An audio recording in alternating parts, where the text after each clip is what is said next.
Hey, it's time for Fireside Chat Radio, presented by the Jerry Cox Company. I'm Jack Murphy. Hello. Good to have you with us for another edition of Fireside Chat Radio. Hello, Marshall Biddle. Hey, Jack. What's happening? Doing well. How's the propane business? Rocking along. Cold weather makes propane flow. Well, yeah, got all kinds of gas. Absolutely. Even that good fuel to make your car run like a high-performance machine. Yeah, or if you're from Horry County, a scalded dog. Yeah, scalded dog. We have a few of those running around. Apparently, they're a little noisy today. I love the ambiance that we have here. They're just making sure y'all behave. That's Biddle all. Manor. Yeah. They say the solicitor's on our side. Yep, you might hear a dog bark, but you will not hear a cat meow here.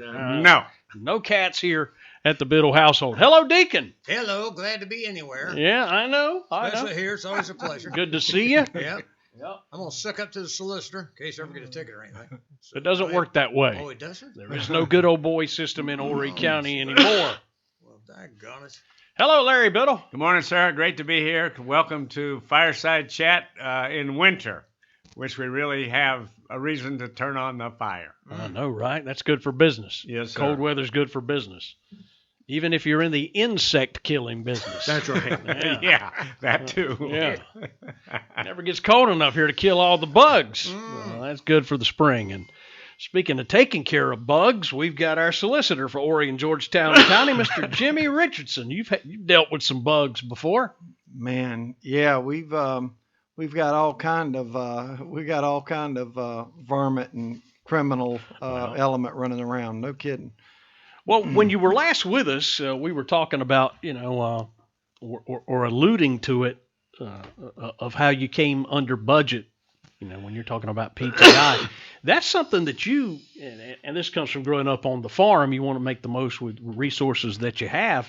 Budget-wise, you guys do pretty well in your department. Yeah, we've got many less attorneys. We got much less staff than Greenville, obviously. They've got, I think, like 70 attorneys in Greenville. Wow. We got 30. Okay.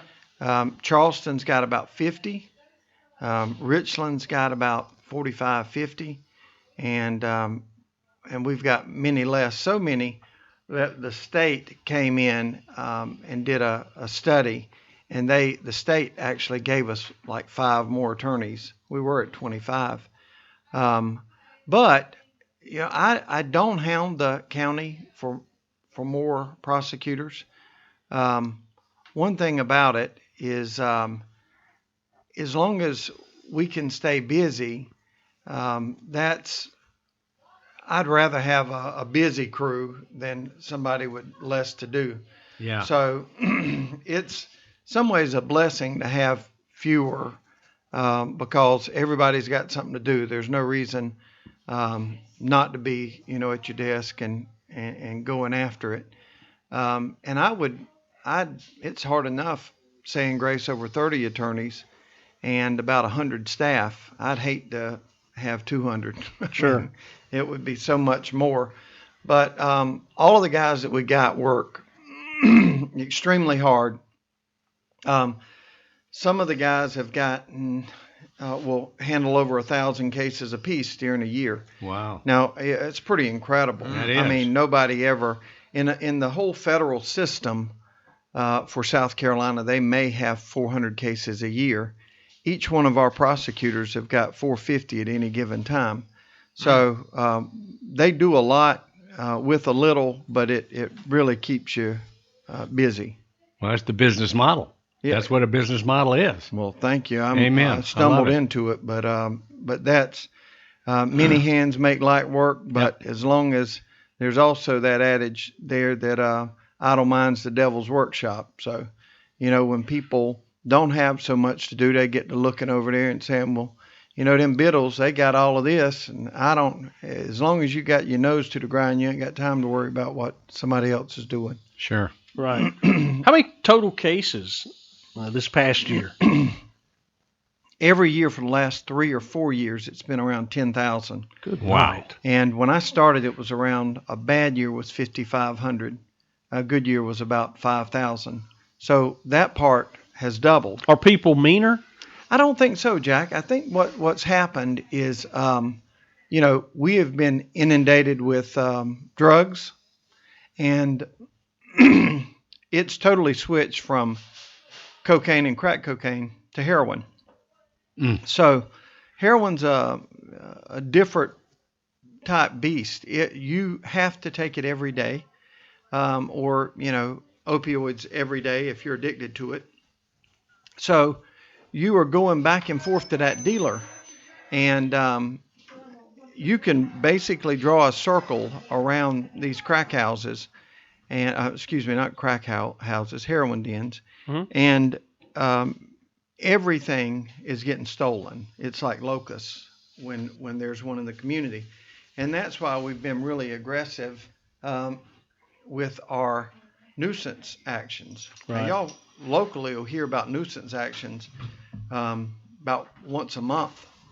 I'm telling you, we do more nuisance actions than every other circuit put together. But it is basically the equivalent of people. Why don't you just kill the bees? Why don't we just remove the nest? The nest is going to come back, but my greatest hope is that it comes back in Sumter or in Tarboro or somewhere besides here. But you can't lock up everybody, and that model, our nuisance model, is catching on, because at least once a week I get calls from comrades in Greenville or Saluda saying, hey, help me work through this. We want to do something like that too.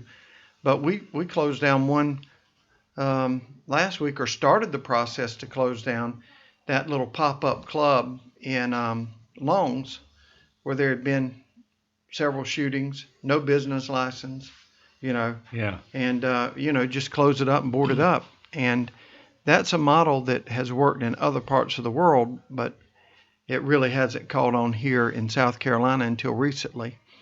But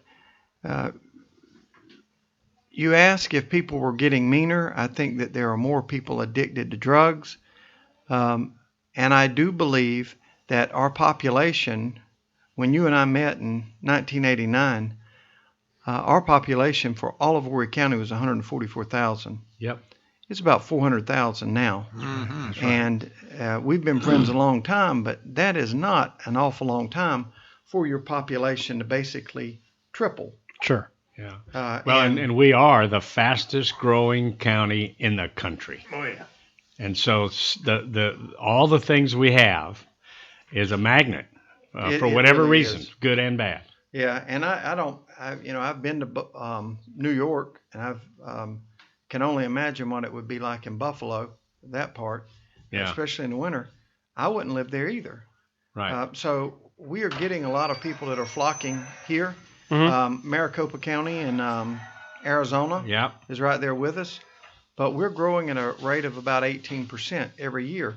Yeah. And obviously our police are basically at the same levels that they were in the late 80s. Yeah, wow. So we haven't done a lot there.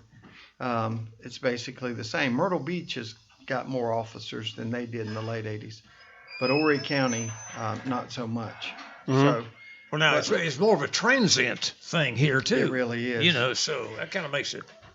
It's not so much the locals, and it's not so much the tourists. It's the people that come to get away for 6 months, and moderately here for a while, but then take off and go. Yeah, they're hiding out here in the crowd. That's right. Especially in the summertime, right? Yeah. Yeah. Oh, we talked about the population growth at 18%. That is people that's actually living here. That's right. Mm-hmm. But you add into that whatever figure you look at, 20 million tourists a year or 18 million, and man, 20. you're talking about it swelling. We've had this past year, and these are numbers from the Burrs and Chapin Enterprises. We've had the largest influx of business this past year ever. That's incredible. And it's close to 25 million. Unbelievable. Yeah. So, I mean, everybody who is, I guess, cooped up wherever they live, they just had enough of that. They got to get out. And they're coming to enjoy things we have and just bringing It's bringing the great element and the not so great element. Oh, yeah. Well, if you, and we talk about percentages all the time, and just say that it's 2% a criminal element. It may be higher than that, I don't know, but just say 2%. 2% of 100 is 2. 2% of 100,000, now you're starting to get a lot of people. Yeah, that's right. The percentages doesn't change, but you just got, so many more people that are coming in here. And I think that's where a lot of the warrants are coming from. And, most of them will come from Horry County, but a close second is Myrtle Beach. Yeah. And a lot of them, you get very little from North Myrtle Beach. You get very little from Aner or Conway. Myrtle Beach and Horry County are the two bigger police agencies that do the most work. Nothing from Surfside to speak of, That's good. Yeah. Yeah. Deacon's on his own. Yeah, well, wait a minute. I saw a guy popping 2 aspirin in a Coca-Cola bottle once. Yeah, that's a buzz, that poor old boy. Oh, I see some crazy stuff. Yeah. And I live north of 62nd Avenue.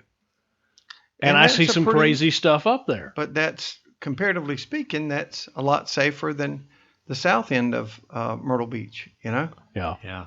So there are some places, and Long's is one of those. If you got up around Fremont, Long's, you don't want to get lost over there. Sure. Right. That's right. You don't even want to stop. No. And there's something, there's got to be a growing number, because there are folks that are out in the Longs area that somehow find themselves over there in Myrtle Beach. Yeah.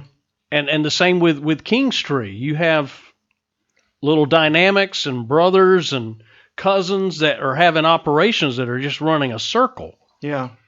That's why I think that one thing that we've done locally, again, that's sort of a trend-setting situation, is I've got 3 attorneys in my office that are U.S. attorneys, and we can't overbear that system. But what we can do, especially on human trafficking cases and especially on gang cases where our laws are very weak, we can have the same prosecutor. You can go and meet them at the Conway office, but they've got 2 hats. They have a federal hat and a state hat. And if this crime could be prosecuted better at the federal level, they take it federally. For example, human trafficking. And I tell people, especially on most cases, if you've ever sit on jury duty, the thing that you'll see in that case is a snapshot of time of maybe 5-8 minutes where the murder occurred, where the B&E auto occurred. And the judges are preconditioned not to let a lot of outside stuff in. And so you're really just looking at a snapshot. And when you look at human trafficking in a snapshot, what took place in Hotel 6 in Myrtle Beach, room so-and-so, that looks a lot like prostitution and a John. But when we are able to take this case federally, trafficking means moving, and we can tell you that it started here in Chicago. It was down in Charlotte. It moved over to Pinehurst, and then to Little River, Myrtle Beach, Savannah, Atlanta, and back out toward New Orleans. Then you see this is trafficking, and you can explain it to a jury where a judge under our state human trafficking wouldn't let us talk about all of the exterior. And that's, we got a guy the other day for 12 years on that, and we did it federally, and it didn't make a big, you didn't hear a lot about it in the local news, but that's the better way to prosecute those cases and the gang cases, because our state laws won't let you get into gang activity. That's character evidence, and they keep it. And everybody that's sitting in a jury seat wanting to know, well, yeah, you showed me that the guy was shot, but why was he shot? What's the motive? I can't tell you the motive because Judge won't let me talk about Bloods and Crips and, West Street Gang and all of that mess. But federally, we can. So that is a thing that we've done locally with three U.S. attorneys that has really helped us, especially in Longs and Fremont, by taking down. We got 30 arrests out of one sting in up at Cedar Branch, and it was all drugs and gang related, and every one of them ended up pleading guilty. There was, wires on the phones, phone taps. The evidence was all there, and all of them pled guilty, and all of them are gone from that area. Wow. So, but how long are they sentenced? How long do you send them away for? That's and when do they get out? Because they're going to get out. Well, the federal sentencing is a lot closer to no parole. I wish something we had here. Right. Federal sentencing, but they usually don't sentence them to as much time. So they may get 70 months, which is 5 years or something like that. But for those 5 years, they're going to serve all of it, and the community around Cedar Branch can rest from those 30 guys. Right, exactly. Yeah. I wish that there was a way to do the same thing in state court, but we're seeing, Grace, again, over 10,000 cases. So the federal court with only 400 throughout the state, you can rush those through and get them out of that area and keep them out of that area.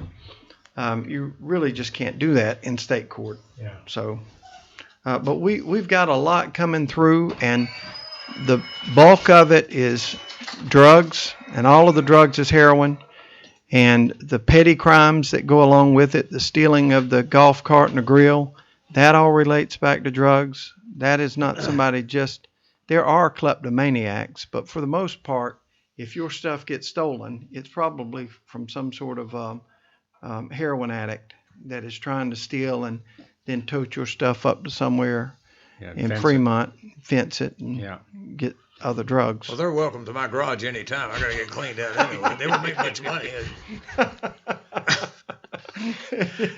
Deacon's address is. Right. My address, they may get a bottle of beer out of it. Shop here. Yeah. Please. Yeah, you do need to do some spring cleaning. From what I've seen, anyway. Cut it out, Jack. Yeah. What is the money for these guys that are trying both? Is there grant money that comes in? Are the taxpayers in Voorhees and Georgetown County on the hook for this? Is it a state, or is there government funding? I mean, who's paying for that? Sounds good, but yeah. So, I don't like to pay for anything. I'm with you. And that's not the right attitude. No, but I'm with you. The two prosecutors that are in-house, they get paid a state salary, no more than they were getting before they were special U.S. attorneys. Okay. And the other guy, the third person, we got a federal grant. So, nothing's free, but people in Minnesota are paying for that just as much as we are. It's spread out across the nation. So that third prosecutor is a federal grant, and the other two are making the same thing. They just have two hats. And we take some off the caseload and put it on other people for those two guys. But we really do try to work a budget. I think that since I've been solicitor, we have gotten 4 new employees in, no, that's not right. We've gotten from the county 4 new employees since 2012. The state, like I told you, gave us 5 extra because we were so far below what everybody else had in the rest of the state. And I'm not sitting here. Our county council are wonderful. I'm sure if I needed it, that they would help. They would come. They've never told us no, but we don't ask a lot and don't want to ask a lot. I'd rather pay the people to do good work than just have a ton of people in there that you got to watch every minute. Mm-hmm. Amen. So, well, and plus with our population explosion here every year, and of course now it's just about year-round almost. It's not like it used to be. It used to be, say, March, right on through, say, September. We had a great population here for the summer.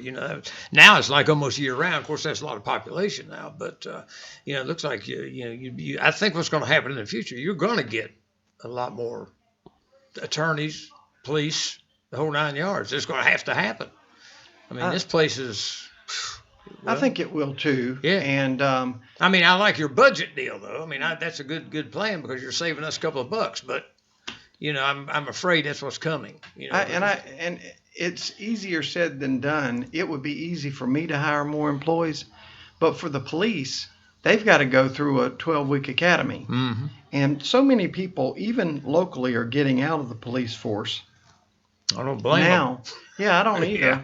But the academy can't keep up. They train somebody, and more people are leaving police than are coming in. So we're going to have to do something on a state level to open that up.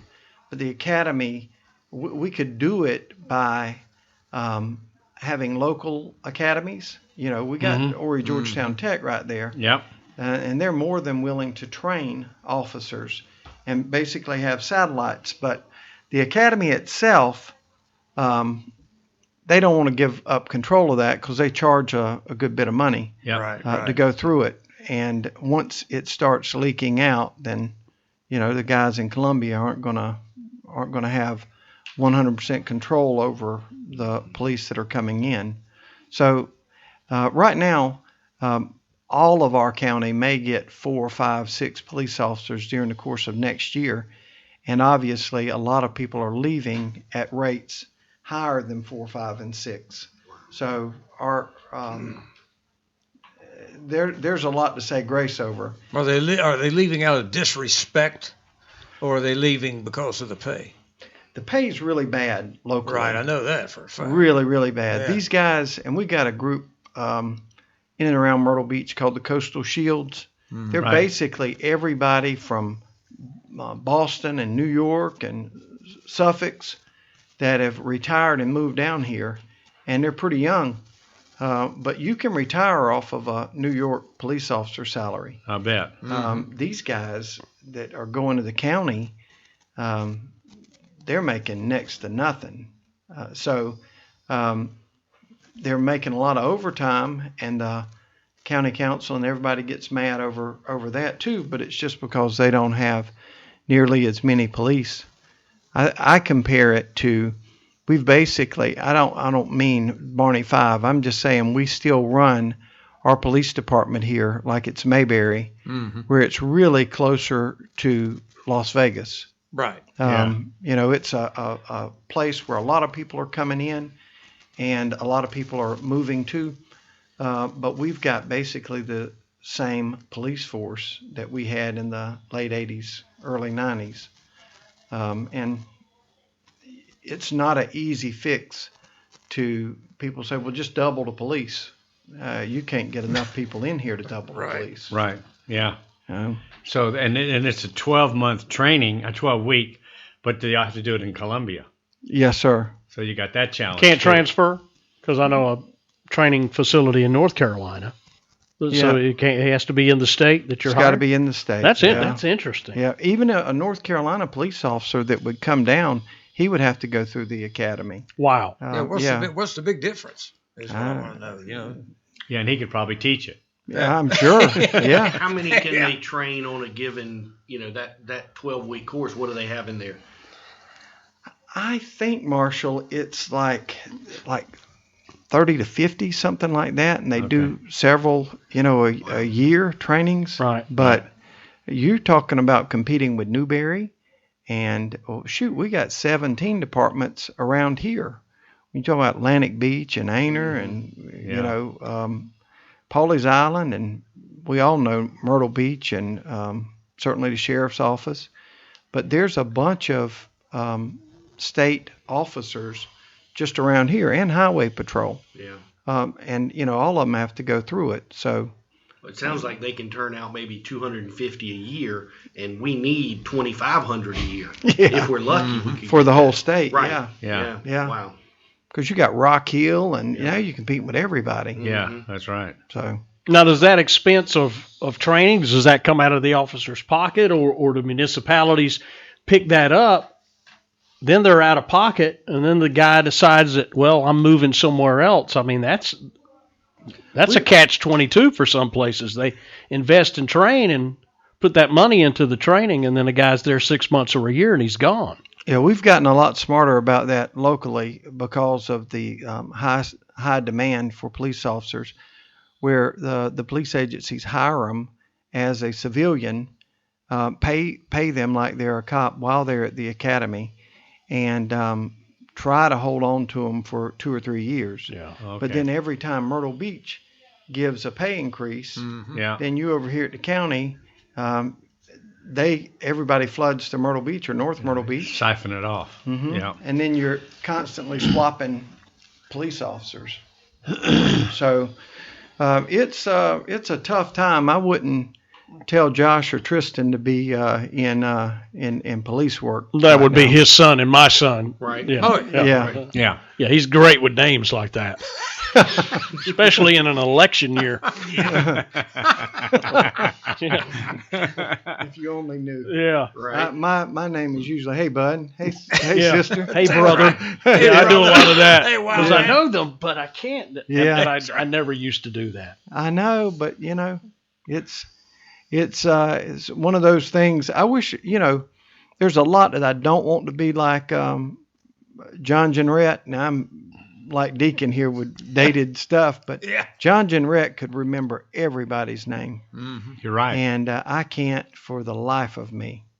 I mean, I've known Marshall since me and him was little, but if you catch me at the wrong time, I might not know Marshall's name. Right. I mean, it's just, it fogs up around my head.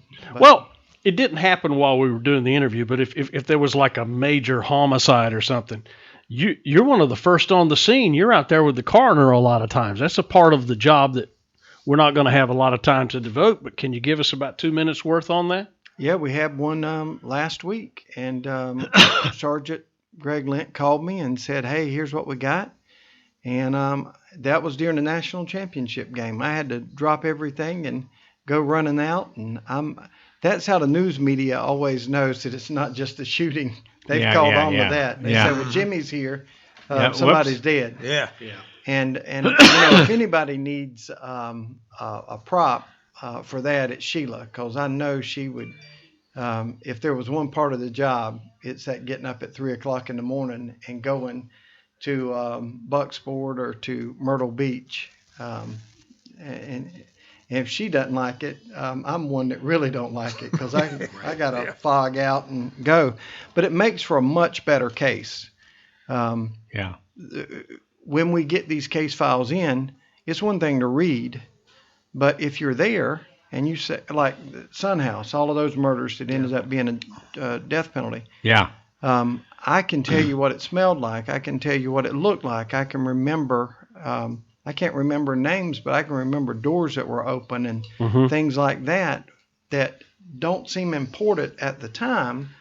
But then when you're trying to recreate this, how did all this happen? Right, Say, right. Oh, gosh, that didn't make it in the report. But I remember Lent talking to this woman, and, so it's a pain, but it's well worth it. And I walk around, I would look. If you saw me at one of these things, I'm walking around, my hands in my pocket. I don't touch nothing. Hey, there's a shell casing, but I don't touch a thing. And I sign in for all you defense attorneys that's listening. I'm not trying to hide anything. I sign in to go inside the scene. But that just helps me much later. And most of the time, if it's a murder, it's going to be a trial. Nobody's wanting to plead guilty to murder or child rape or something like that. Yeah. Well, Jimmy, it reminds me of the power of the five senses, because it's one thing to read something with your eyes, but when you're there, that's all the five senses working. And the smells and the vision and what you feel, and that's a whole nother level of understanding than just reading about it on a piece of paper. I mean, it really is. And you can't, expect the cops, because somebody's listening, saying, why don't you just have the cops to write it down? They're going to write down I smelled strawberries or I smelled. Yeah, right. You know, you can't put all of that in a report. Well, everybody's different. Yeah. And they're all going to see something different. Yeah, and they're not going to write down everything that they see or heard about. That I couldn't tell you what route I took to get Mr. Larry's house today. I could think about it a while, but so it was you circling the block 3 or 4 times.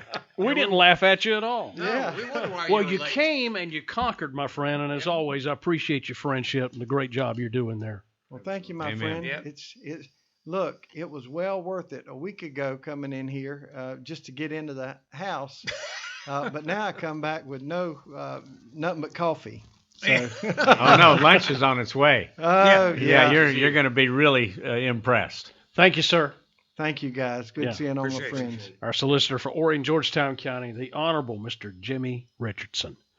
And that concludes this edition of Fireside Chat Radio, brought to you by the Jerry Cox Company.